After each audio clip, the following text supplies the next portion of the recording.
Hey guys, welcome back to another video. Well, over the weekend, a few news articles came out that show us that, yep, while there is some sign of life in the market right now, that doesn't mean that the foundation of trucking is not broken. There were some unexpected bankruptcies and sales and so on and so forth. So I want to chat about that today, as well as my own thoughts at the end of the video if you're interested. Ready? Let's go.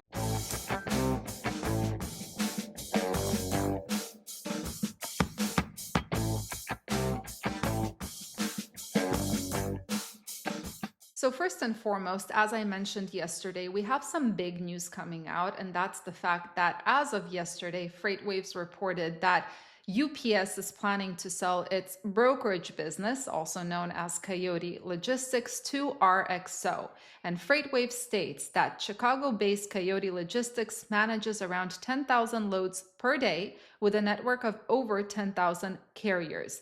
Now, UPS acquired Coyote Logistics back in 2015 for $1.8 billion and just sold it for a little bit over $1 billion, which resulted, of course, in a $700+ million loss. Now, this transaction is expected to close by the end of the year. And something that I'm sure a lot of you are aware of is the fact that this is not the first time a sizable brokerage that many people know about is being sold. Just in the beginning of this month, there was also Transfix. So according to FreightWaves, Transfix announced on Wednesday, June 5th, that they are selling their brokerage unit to NFI, and Transfix will now focus solely on its transportation software and data offerings. So again, I made a short yesterday about the sale of Coyote because it was breaking news yesterday, but based on the initial commentary I got from that short, the question is, what happened to Coyote that it's being sold? We have known that there was that possibility for a while now, but what happened? Was the brokerage actually losing money? And the answer to that is no, they were not. According to FreightWaves, other details about Coyote that emerged from the conference call is it generated about $470 million in gross margin last year for a margin percentage of about 14.5% of revenue.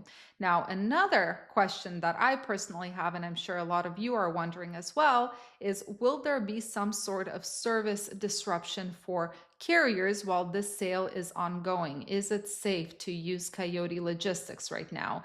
And sadly, I do not have any information on that yet, and there's not much to compare it to at the moment. Now, then we have also the closures and bankruptcies, and unfortunately, as of yesterday, FreightWaves reported that US Logistics Solutions has ceased its operations unexpectedly. So they say about 2,000 truck drivers, warehouse and dock workers, and office personnel of Humble, Texas-based US Logistics Solutions, also known as, or formerly known as Forward Air Solutions, say they were blindsided late Thursday when they were notified via conference calls or by text messages that the company was ceasing operations and that they would not receive paychecks Friday. Now, Eric Culberson, former president of US Logistics Solutions, confirmed the closure in a LinkedIn post Saturday, stating that thousands of workers were without jobs after the company's owner, private equity firm 10 Oaks Group, headquartered in North Carolina, shuttered operations. Now, this affects something like 500 truck drivers, and this comes after another bankruptcy filing earlier this month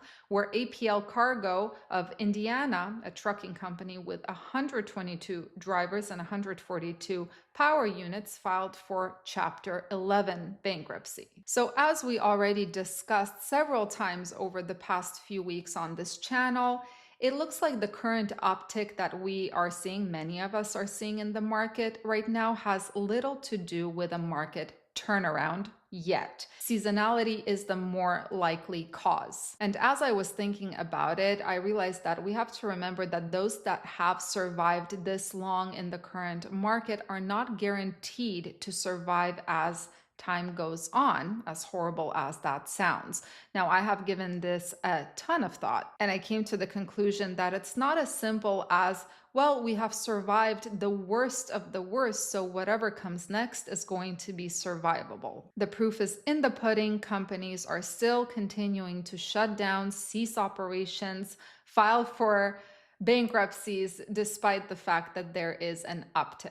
No matter whether you are in a better position or a worse position relative to somebody else, it's almost certain that most of us are waiting for a turnaround in the market because we're waiting for a way to make up for the losses we have experienced over the past 2+ years. But a market correction is not just about just rates or just expenses. It has to be kind of a balance of the two. Rates do need to be higher, and that kind of goes so deeply into so many areas. The demand side has to do with consumers and how businesses are feeling, how investors are feeling, what's happening with interest rates, inflation, the consumer price index, the gas prices. And then there's the supply side. How well are people surviving the market or not surviving the market? How easy is it to get into the trucking industry? And then on the other side, we have the expenses. They have to go down, which again goes back to inflation, oil prices, interest rates, and so on and so forth. And while we wait for an actual correction, there is going to be a lot of inconsistency when it comes to rates and expenses. So again, depending on how our operations fared so far, and depending on the financial situation of your company, my company, someone else's company, that's going to be the big deciding factor of what happens next in our operations. Because unfortunately, the turbulence in the market is not yet behind us, even if the floor is. Just judging by my own operations, I can tell you that one of the most difficult things, the biggest challenge for us as of late, has been the fact that there is no predictability as of yet. So planning, even though I do it every day, I forecast and plan everything,